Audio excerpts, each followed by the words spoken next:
So to start with, all the consulting firms like PCG, Bain, Kearney and McKinsey which come to our campus, the procedure is that they shortlist people via resume, looking at your resume, and essentially the things that they look at the resume are your internships, your extracurricular activities, your grades obviously, and if you've done worked on an entrepreneurial venture or a startup. These are the major things that they look at in a resume and they shortlist you. Post shortlisting, I think with in each company there are around 26, 27 candidates who are shortlisted for the final interviews, and after shortlisting you're assigned your buddies within the companies who will help you throughout the process. And the interview format for all the companies is pretty similar. It's going to be business case studies and a bit of fit interviews, which you call some certain basic HR questions that you need to answer. Why consulting? Why particular firm? Why you? After that, after shortlisting, you start with your case preparations with your buddies and all. And on the interview day, you go through case rounds. Depending on how well you've done in your first round, second round, and third round, you could either be given an offer in 1 round or 2 rounds. I've heard people going for 4 or 5 rounds. So it all depends on how you do that day. If you ace your first 2 interviews, you might end up getting an offer after two interviews. So I personally went to 3 rounds of BCG interviews. I went to the final round. I'm from, if you don't know, I'm from Metallurgical Engineering and Material Sciences department, and I'm a dual degree student in my 5th year. So my 3 interviews, basically the first interview started with a case study.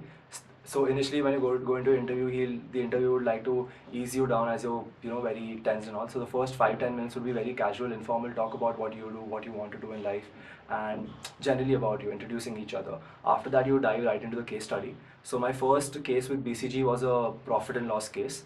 It was about a furniture company which was losing profits because they had decreased their price compared to competition, because the competition has also decreased their price.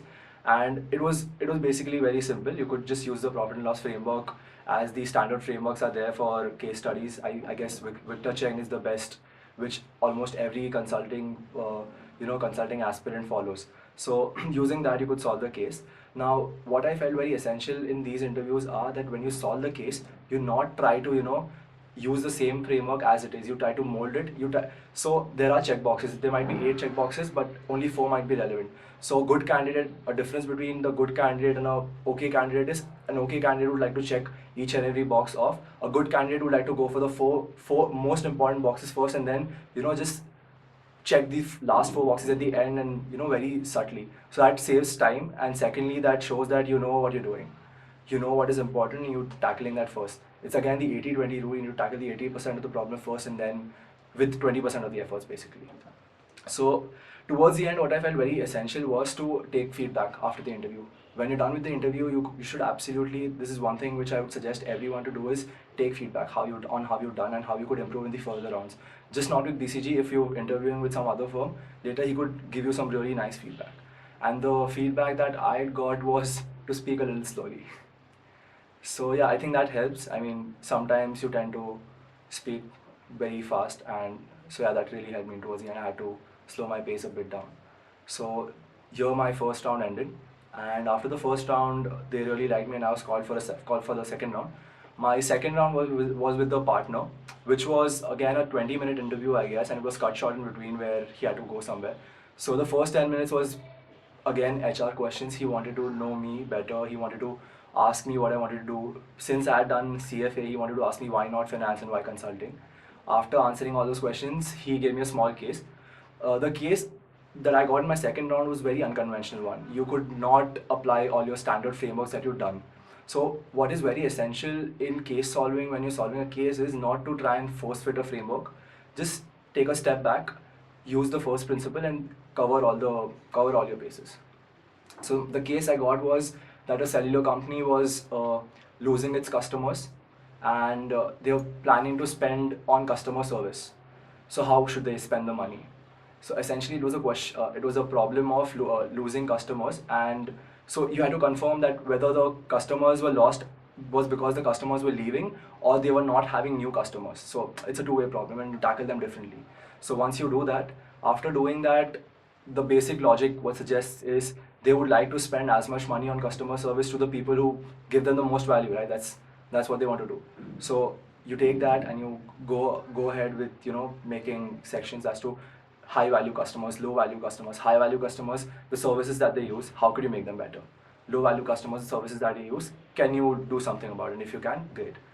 So these high value, low value customers is again from the customers who are leaving. So out of that leaving box, you need to see who's leaving. And again, I was cut short in between. He just wanted to see how I structure the problem. So the main thing in this case was structuring the problem. Since partners don't have time, they wouldn't normally take a whole interview. He just took it for 10 minutes and he cut me short. He was like, okay, you need to go for a fit interview now. Like, you're almost through. So let's talk about my final interview now. After the partner interview, I was sitting with some manager. He wanted to take a fit interview. He started very casually. He was like, I did not have paper and pen in my hand. I was just talking to him about what I do. I play football and all. Later, he was like, you know what? I'd like your advice on something. What I just wanted to see if like my driver wants to leave my job and he wants to go and join Ola or Uber. So do you think he should do it or not?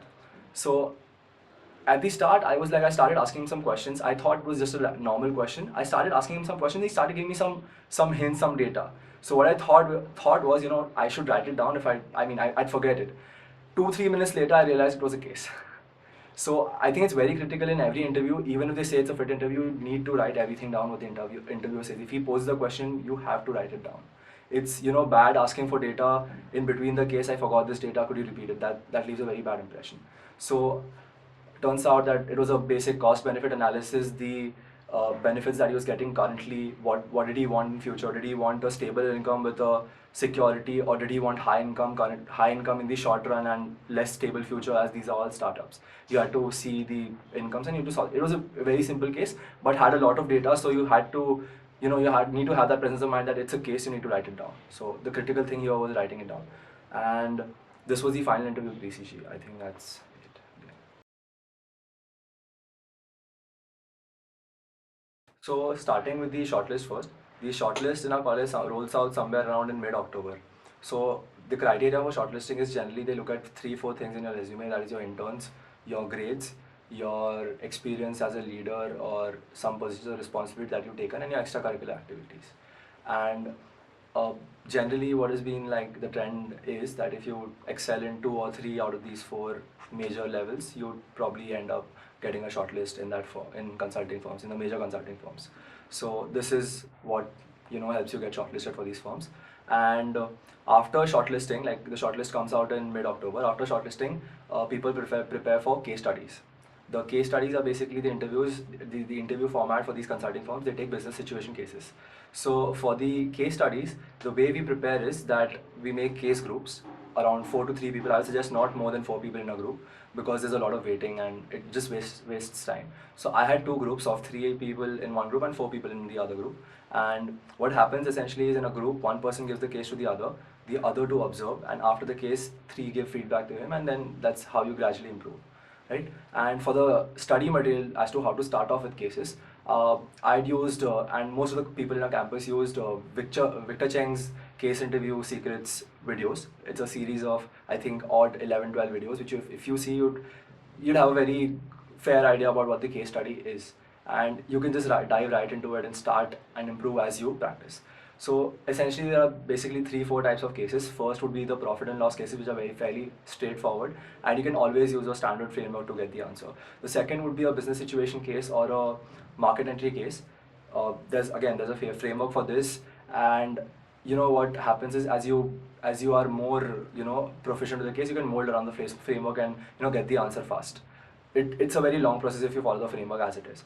Then there is unconventional cases where you have to think of a framework on the spot and think of a mutually MISI framework. Basically, that MISI is what we call mutually exclusive, completely exhaustive framework, where you cover all this thing.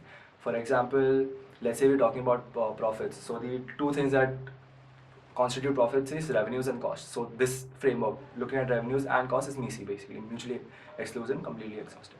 All right. So this is about the reference material, and the preparation sadly we do it in groups. And what is seen is, over the past year, people have been able to do around 30-35 cases in this span of 1.5 months. completely, including the groups, the cases which they do with their buddies, including that, it's around 30 to 35, and I think that is a decent amount of number to be fairly comfortable with these cases. Now, once you do these cases, what is more important than doing the cases is looking at your cases again. Because, when you do one case, and 10 cases later, when you revise that case, you can think of a very new way and a very efficient way of solving that case. So I think that is more important than solving the case itself, looking back at your own cases and revising your own cases. So that is usually done at the end of November, where around 20th November I stopped doing new cases. I took a step back and I just started revising my old cases for the span of 10 days, and I started with my HR preparations over there. The other part is the HR preparations. HR preparations, I think some people started 2 weeks before the interviews, some people started a week before the interviews. I personally did it 1 week before the interviews, and I took 3 days to formulate all my answers for the HR interviews. One tip that I'd like to give you about the HR interview is be very honest and very, I don't know, not to use very flashy words in your answers. I mean, it looks that it's superficial, and just when you write the answers, just write 3-4 points and on the spot elaborate on those 3-4 points in the interview. Just don't set off, don't be mechanical in the interview. It just looks bad. So if I could give you an example, if someone tells you, tell me about yourself, you give a story, and then you depending on how the interview is, you extend that answer. If he's not very interested, cut it short, like saying, sir, I've done my internships here, and here. I've done this, and then. Is there anything specific you'd like to ask me? Rather than, my internship here involved this, wasting the time. So you need to be flexible that way. So it'll be better if you write points and elaborate on the spot. Second tip about the HR question is be very genuine. Don't write stuff that you don't know. Like, I could personally give an example in my case, like when I'd written a line in my resume about hiking and trekking. And in my final interview, I was asked that, do you know how to treat hypothermia? So be very careful what you write in your resume and what you say in your HR answers. That could be picked upon. Those words can be picked upon. And you need to know everything in your resume, right, for the HR round. There's one more thing. Your resume, you should be thorough about your resume. I was personally asked about my second year intern also. That was 20 minutes of my interview. So you need to remember everything in your resume. That sorts the HR part out and the case study parts out. Talking about the interview itself, I suggest during the interviews, it is very essential to keep smiling and maintain eye contact and make it a very conversational affair, not asking for data. When you ask for data, you can, there's one way of asking data is, sir, can you tell me about the revenues of this company last year? In a profit or loss question. The other way of asking this question is, so I'd like to know about the revenues. Since our profits have declined, I'd like to see if it's a revenue problem or a cost problem. So for that, first I'd like to ask you about the revenues. That tells him what you're thinking, and rather than solving the question in consulting interviews, it's very important for the interview to know what you're thinking and to know if you're going to that. Even if you're going in the wrong direction, he'll guide you. So it's very essential to tell him why you're asking that question so that he can guide you through the process and he knows what you're thinking. This is about how you ask questions, maintain eye contact, smile all the time. Another example is like this happened for the first time. I in one of the consulting firms, I had undergone a stress interview where the partner was very reluctant on giving data and he was not making any eye contact. He was, I would say, slightly rude as well. But it is very critical to keep your calm there. Again, I would suggest smile, ask for data very politely. If he doesn't, move on. Towards the end of the interview, again, ask for feedback. And if he'll definitely give you some feedback and you need to work on that.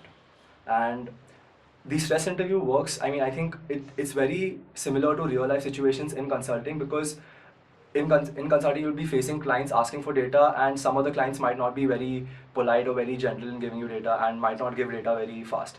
So it's very critical for you to be calm, be composed, and not get taken aback by this sudden very rude or abrupt behavior from the interviewer. He'll try to do that and get the reaction out of you, but I think you need to keep calm at that time.